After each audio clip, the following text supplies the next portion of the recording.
तदपि च न जाने स्तुतिमहो।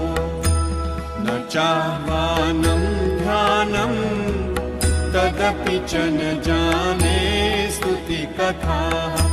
न जाने मुद्रास्ते तदपि च न जाने विलपनम्। परं जाने मातः त्वदनुसरणं क्लेशहरणम्। विधेरज्ञानेन द्रविणविरहेणालसतया विधेया शक्यत्वात् तव चरणयोर्याच्युतिरभूत्। तदेतत्क्षन्तव्यम् जननि सकलोद्धारिणि शिवे। पुत्रो जायेत क्वचिदपि कुमाता न भवति।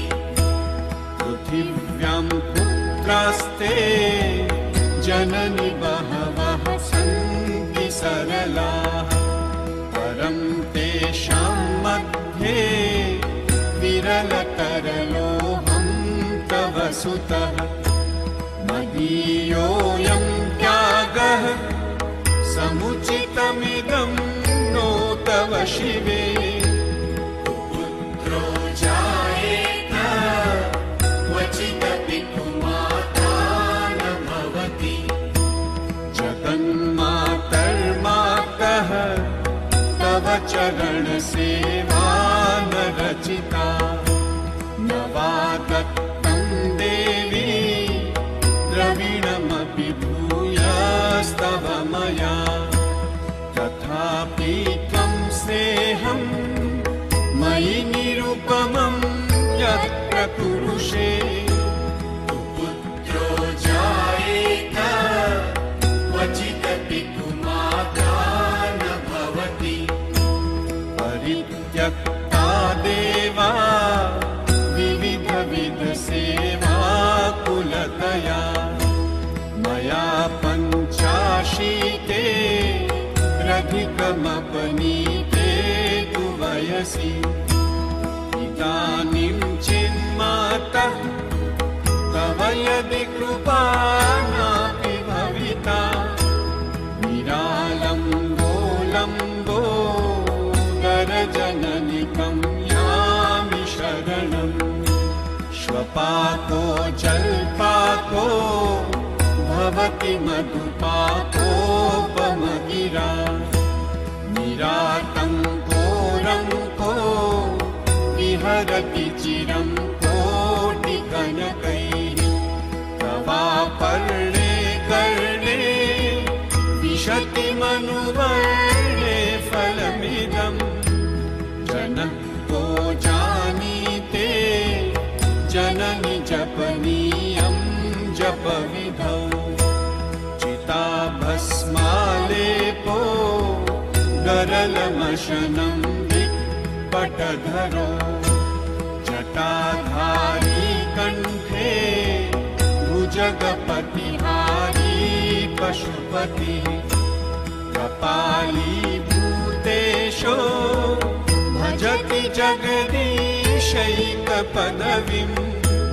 भवानी तत्पाणी ग्रहणपरिपाठी फलमिदम्। न मोक्षस्याकाङ्क्षा भवविभववाञ्छापि च न मे। न विज्ञानापेक्षा शशिमुखि सुखेच्छापि न पुनः।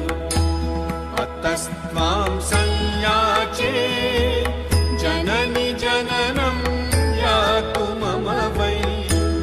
गुणानि रुद्राणि शिव शिव भवानीति जपतः।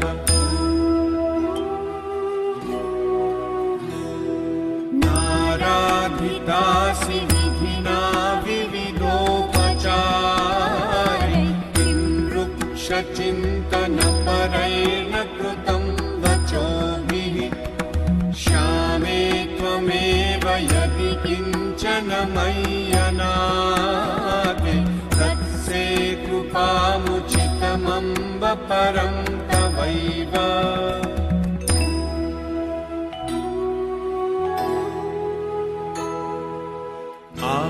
आपत्सुमग्नः स्मरणं त्वदीयं करोमि दुर्गे करुणालवेशि नैतच्छठत्वं मम भावयेथा क्षुधार्तुषार्ता जननीं स्मरन्ति जगदम्ब विचित्रमत्र किं परिपूर्णा करुणास्ति चेन्मयी अपराधपरम्परा परं न हि माता समुपेक्षते सुतम् मत्समः पातकी नास्ति पापग्नि त्वत्समानहि एवं ज्ञात्वा महादेवी यथा योग्यं तथा कुरु